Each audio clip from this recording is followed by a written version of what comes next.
இந்த மேனேஜ்மெண்ட்டில் நீங்கள் பார்த்தீங்கன்னா வாஷிங்டன் சுந்தர் ரொம்ப பேக் பண்ணியிருக்காங்க, நிறைய வந்து ஆப்பர்ச்சுனிட்டிஸ் கொடுத்துருக்காங்க.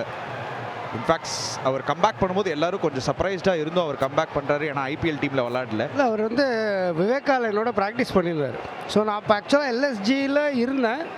கம்பீர் வந்து இப்போ எல்எஸ்ஜியில் இருந்துட்டு ஜஸ்ட் விட்டுட்டு கேகேஆர் போனார். ஸோ விடுறதுக்கு முன்னாடி ஒரு கால் ஒன்று இருந்தது. கம்பீர் சொன்னால் நம்ம வாஷிங்டன் சார் எப்படியாவது சன்ரைசர்ஸ்லேருந்து வெளில வர வச்சிடறா, நம்ம பயங்கரமாக யூஸ் பண்ணலாம் எல்எஸ்ஜிலன்னு. ஸோ நான் அப்போவே நினச்சேன், ஓ இவன் கண்ணு வச்சிருக்கான்டா வாஷிங்டன் மேலே.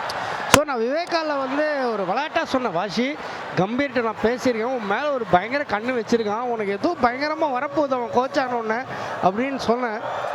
அது வந்து பியூட்டிஃபுல்லாக டேர்ன் அவுட் ஆயிருக்கு வாஷிக்கு. அண்ட் அவருக்கு கம்பீருக்கு அந்த மாதிரி ஒரு வர்சடைல் கிரிக்கெட்டர் ரொம்ப பிடிக்கும். ஏன்னா வந்து கம்ப்ளைண்ட் பண்ண மாட்டாங்க, எங்கே அமிச்சாலும் போய் பர்ஃபார்ம் பண்ணுவாங்க, எப்போ கொடுத்தாலும் போடுவாங்க, ட்ராப் ஆனால் கம்ப்ளைண்ட் பண்ண மாட்டாங்க. ஸோ அந்த மாதிரி கிரிக்கெட்டர்ஸ் அவருக்கு ரொம்ப ரொம்ப பிடிக்கும்.